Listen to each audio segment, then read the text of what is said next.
재정 확장 정책을 하는 순간 돈 푼다는 얘기니까. 그러면 또 누구는 이렇게 얘기하거든요. 집값이 오르겠다라고 얘기하는데 정부가 바보가 아니거든요. 재정 확장을 피면은요, 통화 정책의 속도를 약간 늦출 수도 있는 거예요.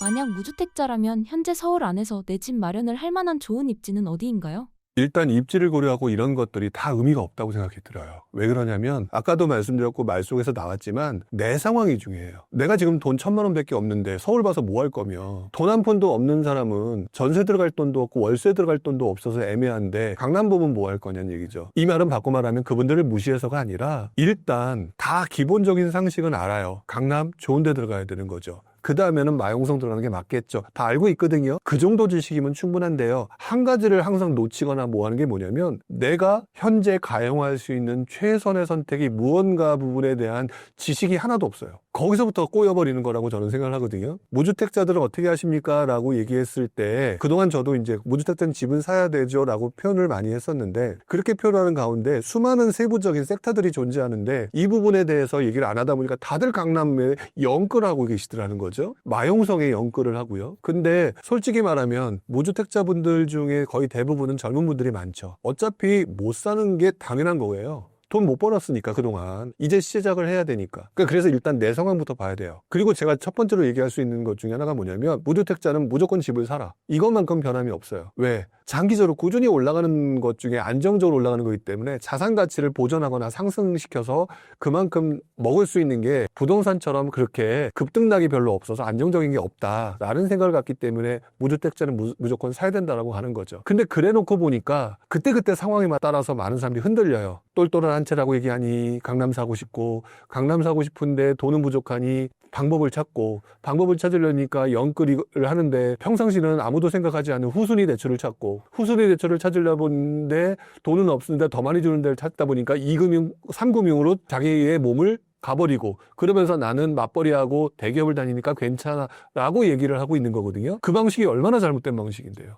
왜 그러느냐? 예상치 않았던 흔들림에 의해서 예를 들어서 그 지역에 대한 가격들이 흔들렸을 때는 레버리지 효과가 반대의 0 레버리지가 발생하기 때문에 이거는 극단의 최고의 수익률 아니면 최악의 무너짐의 상황이 만들어지는 건데, 최악의 무너지는 상황은 아무도 몰라요. 최고를 추구하지만 최고가 어떻게 될지 모르잖아요. 이렇기 때문에 저는 이 방식이 굉장히 잘못된 방식이라고 되는데 거의 로또 수준이에요, 지금. 그러니까 저는 이런 현상들이 되게 많이 나타났을 때의 시기가 가장 버블의 시기라고 보거든요. 그렇기 때문에 누구한테는 이 강남 아파트가 버블이 아니에요. 근데 지금 제가 표현했던 이분들한테는 그분들은 버블이에요. 강남이 버블이냐 아니냐의 문제가 아니라 강남 아파트를 살려고 드는 사람들의 너가 버블이냐 아니냐가 발생하는 거거든요. 그렇다면 무주택자들은요, 돈이 없거든요. 쓸데없이 강남 쳐다보면서 돈 어떻게든 만들려고 하는 그런 짓 하지 마라. 아니 근데 내가 이미 통장에 한 20몇 억 있어, 이런 분들한테 말하는 게 아니거든요. 그런 분들도 분명히 있잖아요. 그런 분들은 제 말에 기분 나빠하실 필요 없어요. 그건 하시면 되는 건데, 그렇지 않은 분들이 그러면 단계 낮춰라. 무주택자분들은 단계 낮춰라. 그러면 성동구 이제 또 찾아보겠죠. 낮추는 거 자존심 상하실 거예요. 저도 그랬거든요. 자존심 상하는데 그거를 극복해야 되니까. 근데 낮췄는데도 못한다. 자존심 버려야 돼요. 또 거기서도 어떤 식의 본전 심리가 나오면 내가 강남도 못하는데 최소한 성동을 해야 되지 않겠어? 그러다 망할 수 있어요. 동대문구도 사람 살고요. 성북구도 좋은 데 많아요. 그렇게 하면서 들어가게 되면 나 나름대로 약간의 결핍들이 있단 말이죠. 처음부터 만족해서 좋은 데 가잖아요. 부동산 안 봐요. 근데 결핍이 있어서 내가 꿈은 성동구 아니면 잠실 아니면 강남인데 내가 그런 동네를 산다, 조금 처지는 동네를 산다라고 하게 되면 다른 동네를 쳐다보는 과정에서 여러분들의 흔히 말하는 임장도 하게 되고 공부도 하게 되고 그럼 실력이 늘거든요. 근데 단번에 로또처럼 사가지고 한탕 딱 하고 쉬겠대요. 약간 이런 방식이 매우 잘못된 방식이거든요. 그러니까 무주택자분들은 집을 사야 됩니다 라는 건 변함이 없고, 근데 자꾸 그 동네가 올라갈 것이냐 떨어질 거냐 보다는 자신의 상황을 좀 냉정하게 봐라. 지금 금리가 인하된다라고 얘기하는 금리 인하 기조가 몇 년씩 이어진다는 얘기 지금 몇 년째 하고 있잖아요. 몇 번 떨어졌어요? 거의 안 떨어졌어요. 예상하고 틀렸잖아요. 더더구나 재정 확장 정책 핀다고 그러죠. 이번에 재정 확장 정책을 피게 되면은요, 국채를 발행해야 되거든요. 국채를 발행하게 되면 어떻게 돼요? 그 국채 공급이 늘어나죠. 국채 공급이 늘어나면 당연히 국채 가격은 떨어지게 되고 금리는 역의 관계니까 금리는 올라가거든요. 그러면 금리 인하 기조인데 금리가 인상 구조, 보통 우리 은행채라든지 이런 것들을 보거나 코픽스 이런 거 보면 기본적으로 금리를 국채 금리를 가지고 따지잖아요. 금리 인하 구조라고 얘기했는데 지금 갑자기 금리 인상 구조로 가네요. 이런 상황을 어떻게 설명할 건데요? 못 맞춘다고요. 물론 그렇게 되면 재정 확장 정책을 하는 순간 돈 푼다는 얘기니까 그러면 또 누구는 이렇게 얘기하거든요. 집값이 오르겠다라고 얘기하는데 정부가 바보가 아니거든요. 재정 확장을 피면은요 통화 정책의 속도를 약간 늦출 수도 있는 거예요. 이런 것을 아는 게 상식이거든요. 이것들이 필요한데 돈 버는 건데 어설픈 지식만 들어온다고요. 그렇게 되면은 그러면 예상보다 지금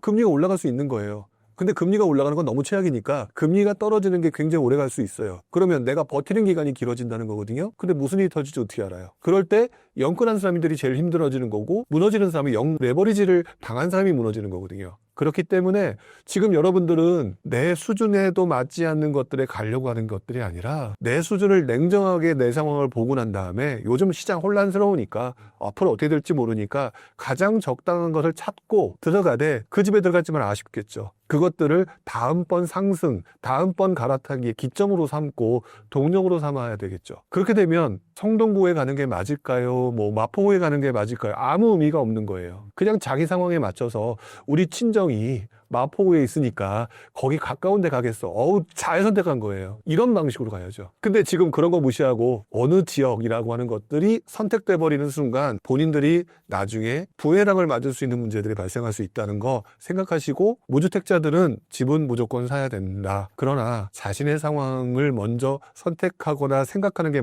먼저지 동네를 먼저 선택하는 짓은 하지 마라. 그러다가 이상하게 된다. 이렇게 얘기를 드리고 싶어요. 그렇다면 무주택자라면 서울이 아닌 수도권이나 구축이어도 괜찮을까요?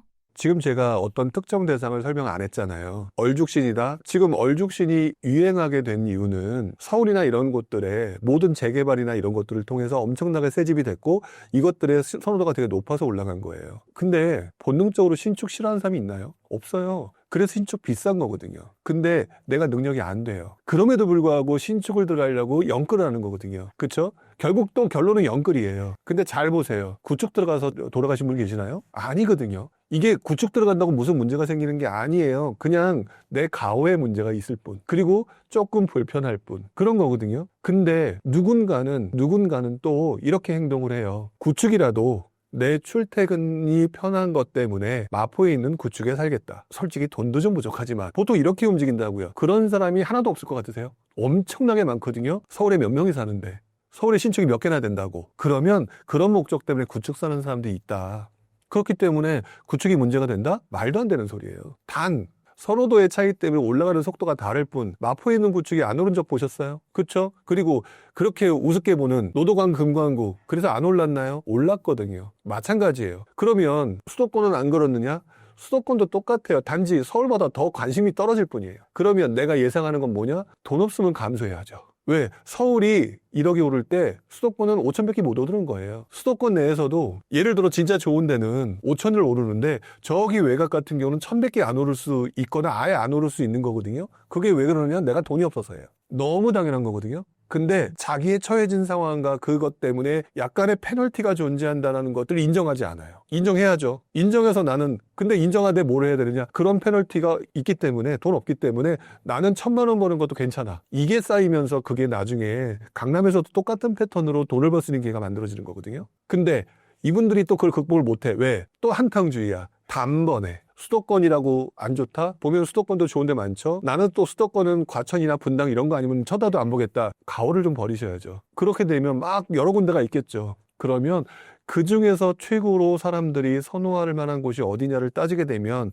시간이 문제이고 금액적인 부분이 문제일 뿐 다 올라가는 건데 그게 결핍이란 말이에요. 그러면 자존심 상하니까 좀 빨리 움직이고 싶겠죠. 그게 뭘로 나타나요? 행동으로 나타나잖아요. 그러면 다음번으로 이동하는데 눈 부릅뜨고 쳐다보게 되는 건데 그러면서 실력 팍팍팍팍 는다고요. 그렇게 가야죠. 그래서 수도권이든 뭐든 상관없어요. 근데 우리는 그런 것들에 대한 자기 실력을 늘리는 게 아니라 올라가는 거에 대해서만 집중하니까 항상 저한테 질문하실 때 A랑 B 중에서 B가 오를까요? 라고 얘기를 한다고요. 장기적으로는 올라요. 근데 본인이 얘기했던 그 위치는 냉정하게 서울과 비교해서 보면 현저하게 떨어지기 때문에 올라가는 속도나 올라가는 금액이 적을 뿐이다. 그러면 그것들 때문에 내가 벌 수 있는 게 적다면 억울하잖아요. 그러면 거기서 지금은 어쩔 수 없지만 거기 들어가서 와신 상담, 다음번 옮기고 이렇게 하면서 자기들이 자꾸 안으로 진입하려고 하는 그런 개념으로 가야죠. 그러니까 동네는 중요하지 않아요. 마지막으로 신사임당 구독자분들께 한 말씀 부탁드립니다.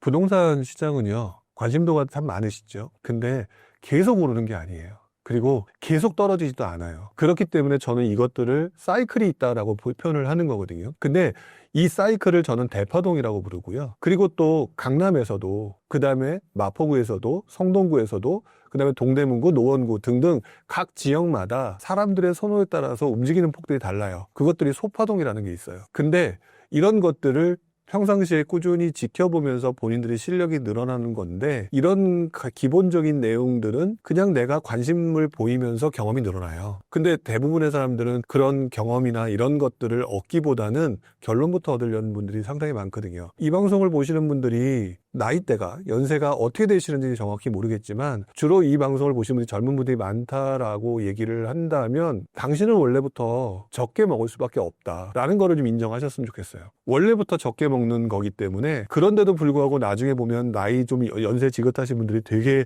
여유 있게 그러잖아요.